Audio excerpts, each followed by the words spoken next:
Hello ಸ್ನೇಹಿತರೆ, ಮತ್ತೊಂದು ವಿಡಿಯೋಗೆ ಸ್ವಾಗತ. ಕಟ್ಟಡ ಮತ್ತು ಇತರೆ ನಿರ್ಮಾಣ ಕಾರ್ಮಿಕರ ಕಲ್ಯಾಣ ವತಿಯಿಂದ ಲೇಬರ್ ಕಾರ್ಡ್ ಹೊಂದಿರುವಂತ ವಿದ್ಯಾರ್ಥಿಗಳಿಗೆ ಗುಡ್ ನ್ಯೂಸ್ ಅಂತಾನೆ ಹೇಳ್ಬೋದು.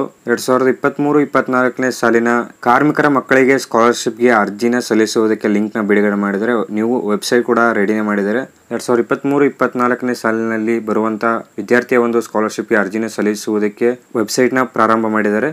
ಮತ್ತು 2023-24ನೇ ಸಾಲಿನಲ್ಲಿ ಈಗಾಗಲೇ ಅರ್ಜಿನ ಸಲ್ಲಿಸಿರುವಂತವರಿಗೂ ಕೂಡ ಗುಡ್ ನ್ಯೂಸ್ ಅಂತಾನೆ ಹೇಳ್ಬೋದು. ಈಗಾಗಲೇ ಸ್ಕಾಲರ್ಶಿಪ್ಗೆ ಅರ್ಜಿನ ಸಲ್ಲಿಸಿರುವಂತ ಕಟ್ಟಡ ಕಾರ್ಮಿಕರ ಮಕ್ಕಳಿಗೆ ಅವರಿಗೂ ಕೂಡ ಅಮೌಂಟ್ ನ ಶಾಂಕ್ಷನ್ ಮಾಡ್ತೀವಿ ಅಂತ ನೋಟಿಫಿಕೇಶನ್ ಬಿಟ್ಟಿದ್ದಾರೆ. ಬನ್ನಿ ಫ್ರೆಂಡ್ಸ್, ಏನೇನೆಲ್ಲ ನೋಟಿಫಿಕೇಶನ್ ಬಿಟ್ಟಿದ್ದಾರೆ ಹಾಗೂ ಹೊಸದಾಗಿ ಅರ್ಜಿನ ಸಲ್ಲಿಸುವುದಕ್ಕೆ ಯಾವ ವೆಬ್ಸೈಟ್ ರೆಡಿ ಮಾಡಿದರೆ, ಎಲ್ಲಿ ನಾವು ಅರ್ಜಿನ ಸಲ್ಲಿಸಬೇಕು ಅಂತ ನೋಡೋಣ. ಫ್ರೆಂಡ್ಸ್, ನೀವೇನಾದ್ರೂ ನಮ್ಮ ಚಾನಲ್ಗೆ ಹೊಸದಾಗಿ ವಿಸಿಟ್ ಮಾಡ್ತಿದ್ರೆ ಈ ಕೂಡಲೇ ಚಾನಲ್ಗೆ ಸಬ್ಸ್ಕ್ರೈಬ್ ಆಗಿ ಹಾಗೂ ವಿಡಿಯೋ ಒಂದು ಲೈಕ್ ಮಾಡಿ ಅಂತ ಹೇಳ್ತಾ ಬನ್ನಿ ಫ್ರೆಂಡ್ಸ್, ವಿಡಿಯೋನ ಶುರು ಮಾಡೋಣ. ಫ್ರೆಂಡ್ಸ್, ನೀವೀಗ ಸ್ಕ್ರೀನ್ ಮೇಲೆ ನೋಡ್ತಾ ಇರಬಹುದು, ಕಟ್ಟಡ ಕಾರ್ಮಿಕರ ಇಲಾಖೆಯಿಂದ ಒಂದು ನೋಟಿಫಿಕೇಶನ್ ಬಿಟ್ಟಿದ್ದಾರೆ. ಅಂಡ್ ಈ ನೋಟಿಫಿಕೇಶನ್ ಅಲ್ಲಿ ಏನೇನೆಲ್ಲ ಹೇಳಿದಾರೆ ಅಂತ ಒಂದೊಂದಾಗಿ ನೋಡ್ತಾ ಹೋಗೋಣ. ಫ್ರೆಂಡ್ಸ್, ನೀವೀಗ ಗಮನಿಸ್ತಿರ್ಬೋದು, ಕಟ್ಟಡ ಕಾರ್ಮಿಕರೇ ಗಮನಿಸಿ ಪತ್ರಿಕಾ ಪ್ರಕಟಣೆ ಅಂತ ಇದೆ. ಅಂಡ್ ನೀವಿಲ್ಲಿ ನೋಡ್ಬೋದು, ಕರ್ನಾಟಕ ಕಟ್ಟಡ ಮತ್ತು ಇತರೆ ನಿರ್ಮಾಣ ಕಾರ್ಮಿಕರ ಕಲ್ಯಾಣ ಮಂಡಳಿ ವತಿಯಿಂದ ನೋಂದಾಯಿತ ಕಾರ್ಮಿಕರ 2 ಮಕ್ಕಳಿಗೆ ಶೈಕ್ಷಣಿಕ ಧನ ಸಹಾಯವನ್ನು ಪ್ರತಿ ವರ್ಷ ನೀಡಲಾಗುತ್ತಿದೆ. ಅದರಂತೆ 2023-24ನೇ ಸಾಲಿನಲ್ಲಿ ಅರ್ಹ ಕಟ್ಟಡ ಮತ್ತು ಇತರೆ ನಿರ್ಮಾಣ ಕಾರ್ಮಿಕರ ಮಕ್ಕಳಿಗೆ ವಿದ್ಯಾಭ್ಯಾಸಕ್ಕಾಗಿ ಶೈಕ್ಷಣಿಕ ಧನ ಸಹಾಯವನ್ನು ಪಡೆಯಲು ಎಲ್ಲಾ ಅರ್ಹ ಫಲಾನುಭವಿಗಳು ರಾಜ್ಯ ವಿದ್ಯಾರ್ಥಿ ವೇತನ ತಂತ್ರಾಂಶ SSP ದ ಮೂಲಕ ಅರ್ಜಿಯನ್ನು 31/5/2023 ಸಲ್ಲಿಸತಕ್ಕದ್ದು. 2023-24ನೇ ಸಾಲಿಗಾಗಿ ಈಗಾಗಲೇ SSP ತಂತ್ರಾಂಶದಲ್ಲಿ ಅರ್ಜಿ ಸಲ್ಲಿಸಿರುವ ಫಲಾನುಭವಿಗಳು ಪುನಃ ಅರ್ಜಿಯನ್ನು ಸಲ್ಲಿಸುವ ಅವಶ್ಯಕತೆ ಇರುವುದಿಲ್ಲ. ಫ್ರೆಂಡ್ಸ್, ಈಗಾಗಲೇ 2023-24ನೇ ಸಾಲಿನಲ್ಲಿ ಲೇಬರ್ ಕಾರ್ಡ್ ಹೊಂದಿರುವಂತಹ ವಿದ್ಯಾರ್ಥಿಗಳು ಸ್ಕಾಲರ್ಶಿಪ್ಗೆ SSP ಮುಖಾಂತರ ಅರ್ಜಿಯನ್ನು ಸಲ್ಲಿಸಿರುವಂತಹ ವಿದ್ಯಾರ್ಥಿಗಳು ಮತ್ತೆ ನೀವು ಪುನಃ ಅರ್ಜಿಯನ್ನು ಸಲ್ಲಿಸುವುದು ಅಗತ್ಯವಿರುವುದಿಲ್ಲ. ಅಂಡ್ ಕೆಳಗಡೆ ನೋಡ್ತಾ ಇರಬಹುದು, 2023-24ನೇ ಸಾಲಿನಲ್ಲಿ ಅರ್ಹ ಕಟ್ಟಡ ಮತ್ತು ಇತರ ನಿರ್ಮಾಣ ಕಾರ್ಮಿಕರ ಮಕ್ಕಳ ವಿದ್ಯಾಭ್ಯಾಸಕ್ಕಾಗಿ ಶೈಕ್ಷಣಿಕ ಧನ ಸಹಾಯವನ್ನು SSP ತಂತ್ರಾಂಶದ ಮೂಲಕ ನೀಡಲು ಅನುಕೂಲವಾಗುವಂತೆ ಮಂಡಳಿಯಲ್ಲಿ ನೋಂದಣಿಯಾಗಿರುವ ಎಲ್ಲಾ ಕಾರ್ಮಿಕರು http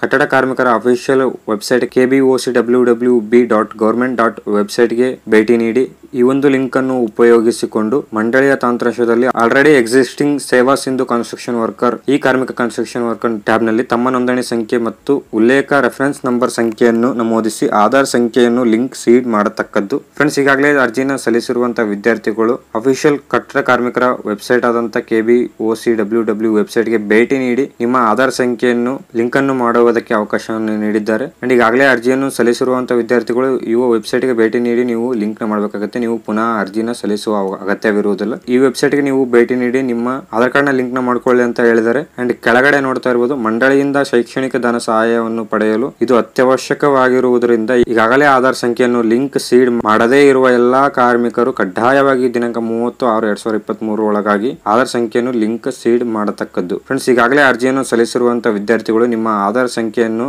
ಈ ಅಫಿಷಿಯಲ್ ವೆಬ್ಸೈಟ್ ಗೆ ಭೇಟಿ ನೀಡಿ ದಿನಾಂಕ 30/6/2024 ಒಳಗಡೆ ನಿಮ್ಮ ಆಧಾರ್ ಸಂಖ್ಯೆಯನ್ನು ಲಿಂಕ್ ಮಾಡಲೇಬೇಕು ಕಂಪಲ್ಸರಿ. ನೀವು ಈಗಾಗಲೇ ಅರ್ಜಿಯನ್ನು ಸಲ್ಲಿಸಿರುವಂತಹ ವಿದ್ಯಾರ್ಥಿಗಳು ಲಿಂಕ್ ನ ಮಾಡ್ಕೋಬೇಕು. ಅಂಡ್ ಕೆಳಗಡೆ ನೋಡಬಹುದು ಸ್ನೇಹಿತರೆ, ಇದಲ್ಲದೆ ಎಲ್ಲಾ ನೋಂದಾಯಿತ ಕಾರ್ಮಿಕರು ತಮ್ಮ ಆಧಾರ್ ಸಂಖ್ಯೆಯನ್ನು ಬ್ಯಾಂಕ್ ಖಾತೆಯೊಂದಿಗೆ ಜೋಡಣೆ ಮಾಡಿ NPCI ಮ್ಯಾಪಿಂಗ್ ಮಾಡಿಸತಕ್ಕದ್ದು. ಆಧಾರ್ ಸೀಡ್ ಹಾಗೂ NPCI ಮಾಡಿಸದೇ ಇರುವ ಕಾರ್ಮಿಕರಿಗೆ ಶೈಕ್ಷಣಿಕ ಧನ ಸಹಾಯ ನೀಡಲು ಸಾಧ್ಯವಾಗುವುದಿಲ್ಲವಾದ್ದರಿಂದ ಕಡ್ಡಾಯವಾಗಿ ಸೀಡಿಂಗ್ ಮಾಡಿಸತಕ್ಕದ್ದು. ಫ್ರೆಂಡ್ಸ್, ಏನಿಲ್ಲ, ಸಿಂಪಲ್ ಇಷ್ಟೇ. ಈಗಾಗಲೇ 2023-24ನೇ ಸಾಲಿನಲ್ಲಿ ಕಟ್ಟಡ ಕಾರ್ಮಿಕರ ಮಕ್ಕಳು ಸ್ಕಾಲರ್ಶಿಪ್ಗೆ ಅರ್ಜಿಯನ್ನು ಸಲ್ಲಿಸಿರುವಂತಹ ವಿದ್ಯಾರ್ಥಿಗಳು ನಿಮ್ಮ ಆಧಾರ್ ಸಂಖ್ಯೆಯನ್ನು ಈ ಅಫಿಷಿಯಲ್ ವೆಬ್ಸೈಟ್ ಗೆ ಭೇಟಿ ನೀಡಿ ನಿಮ್ಮ ಆಧಾರ್ ಸಂಖ್ಯೆಯನ್ನು ನೀವು ಲಿಂಕ್ ನ ಮಾಡತಕ್ಕದ್ದು ಹಾಗೂ ನಿಮ್ಮ ಆಧಾರ್ ಸಂಖ್ಯೆಯನ್ನು ಸೀಡ್ ಮಾಡಬೇಕೆಂದು ಹೇಳಿದ್ದಾರೆ. ಹಾಗೂ ನಿಮ್ಮ ಬ್ಯಾಂಕ್ ಖಾತೆಯನ್ನು NPCI ಮ್ಯಾಪಿಂಗ್ ನ ಮಾಡ್ಕೊಳ್ಳಿ ಅಂತಾನು ಕೂಡ ಹೇಳಿದ್ದಾರೆ. ಅಂಡ್ ಇದು ಮೇನ್ ಆಗಿ ಈಗಾಗಲೇ ಅರ್ಜಿಯನ್ನು ಸಲ್ಲಿಸಿರುವಂತಹ ವಿದ್ಯಾರ್ಥಿಗಳಿಗಷ್ಟೇ ಇದು ಅನ್ವಯಿಸುವುದಿಲ್ಲ, ಮುಂದೆ ಅರ್ಜಿಯನ್ನು ಸಲ್ಲಿಸುವ ವಿದ್ಯಾರ್ಥಿಗಳಿಗೂ ಕೂಡ ಅನ್ವಯಿಸುತ್ತೆ. ಅಂಡ್ ಈ ನೋಟಿಫಿಕೇಶನ್ ಮೇನ್ ಉದ್ದೇಶ, ಈಗಾಗಲೇ ಅರ್ಜಿಯನ್ನು ಸಲ್ಲಿಸಿರುವಂತಹ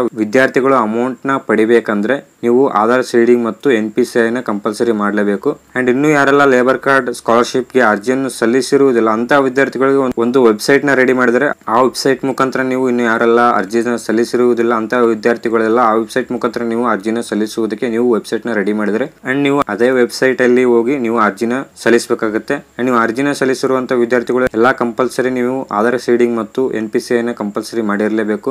ಇದೆಲ್ಲಾನು ಕಂಪಲ್ಸರಿ ಚೆಕ್ ಮಾಡಿ ನಿಮ್ಮ ಖಾತೆಗೆ ಅಮೌಂಟ್ ನ ಬಿಡುಗಡೆ ಮಾಡ್ತಾರೆ. ಫ್ರೆಂಡ್ಸ್, ಹೊಸ ಅರ್ಜಿ ಸಲ್ಲಿಸುವುದು ಹೇಗೆ ಮತ್ತು ಯಾವ ವೆಬ್ಸೈಟ್ ಅಲ್ಲಿ ಹೊಸ ಅರ್ಜಿನ ಸಲ್ಲಿಸಬೇಕು, ಲೇಬರ್ ಕಾರ್ಡ್ ವಿದ್ಯಾರ್ಥಿಗಳಿಗೆ ಹೊಸ ಅರ್ಜಿನ ಸಲ್ಲಿಸುವುದಕ್ಕೆ ಲಾಸ್ಟ್ ಡೇಟ್ ಎಲ್ಲಿವರೆಗೂ ಇದೆ, ಎಲ್ಲಾ ಮಾಹಿತಿಯನ್ನು ನಾವು ಮುಂದಿನ ವಿಡಿಯೋದಲ್ಲಿ ನೋಡೋಣ. ಫ್ರೆಂಡ್ಸ್, ನಿಮ್ಗೇನಾದರೂ ಹೊಸ ವೆಬ್ಸೈಟಲ್ಲಿ ಅರ್ಜಿನ ಸಲ್ಲಿಸುವುದಕ್ಕೆ ಬರ್ತಾ ಇದ್ರೆ ನೀವು ಅರ್ಜಿನ ಸಲ್ಲಿಸಬಹುದು. ಅಕಸ್ಮಾತ್ ನಿಮ್ಗೇನಾದರೂ ಅರ್ಜಿನ ಸಲ್ಲಿಸುವುದಕ್ಕೆ ಏನಾದರೂ ಕನ್ಫ್ಯೂಷನ್ ಇದ್ರೆ ನೀವು ಕೆಳಗಡೆ ಕಮೆಂಟ್ ಹಾಕಿ. ಅರ್ಜಿ ಸಲ್ಲಿಸುವ ವಿಡಿಯೋ ಬೇಕು ಅಂತ ನಾನು ಖಂಡಿತ ಅರ್ಜಿನ ಸಲ್ಲಿಸುವುದು ಹೇಗೆ ಅಂತ ನಾನು ಸಪರೇಟ್ ವಿಡಿಯೋನ ಮಾಡಿಬಿಟ್ಟು ಅಪ್ಲೋಡ್ ಮಾಡ್ತೀನಿ. ಫ್ರೆಂಡ್ಸ್, ಈ ಒಂದು ನೋಟಿಫಿಕೇಶನ್ ಕಾರ್ಮಿಕರ ಮಕ್ಕಳಿಗೆ ತಿಳಿಸಬೇಕಾಗಿತ್ತು. ಹಾಗೆ ಮುಂದಿನ ವಿಡಿಯೋದಲ್ಲಿ ಅರ್ಜಿನ ಸಲ್ಲಿಸುವುದು ಹೇಗೆ ಅಂತ ನೋಡೋಣ. ಅಲ್ಲಿವರೆಗೂ ಚಾನಲ್ಗೆ ಏನಾದರೂ ಇನ್ನೂ ಯಾರು ಸಬ್ಸ್ಕ್ರೈಬ್ ಆಗಿಲ್ಲ, ಈಗಲೇ ಸಬ್ಸ್ಕ್ರೈಬ್ ಆಗಿ ಹಾಗೂ ವಿಡಿಯೋಗೊಂದು ಲೈಕ್ ಮಾಡಿ. ಮತ್ತು ನಮ್ಮ ಟೆಲಿಗ್ರಾಮ್ ಚಾನಲ್ಗೆ ಏನಾದರೂ ನೀವು ಜಾಯ್ನ್ ಆಗಿಲ್ಲ ಅಂದರೆ ಈಗಲೇ ಟೆಲಿಗ್ರಾಮ್ ಚಾನಲ್ಗೆ ಜಾಯ್ನ್ ಆಗಿ. ಡಿಸ್ಕ್ರಿಪ್ಷನಲ್ಲಿ ಲಿಂಕ್ ಇರುತ್ತೆ. ಟೆಲಿಗ್ರಾಮ್ ಚಾನಲ್ಗೆ ಜಾಯ್ನ್ ಆಗೋ ಮುಖಾಂತರ ನೀವು ನನಗೆ ಡೈರೆಕ್ಟ್ ಆಗಿ ಮೆಸೇಜ್ ಮಾಡೋ ಮುಖಾಂತರ ನಿಮ್ಮ ಡೌಟ್ಸ್ನೆಲ್ಲ ಕ್ಲಿಯರ್ ಮಾಡ್ಕೋಬಹುದು. ಫ್ರೆಂಡ್ಸ್, ಮತ್ತೆ ಸಿಗೋಣ ಮುಂದಿನ ವಿಡಿಯೋದಲ್ಲಿ. Good bye.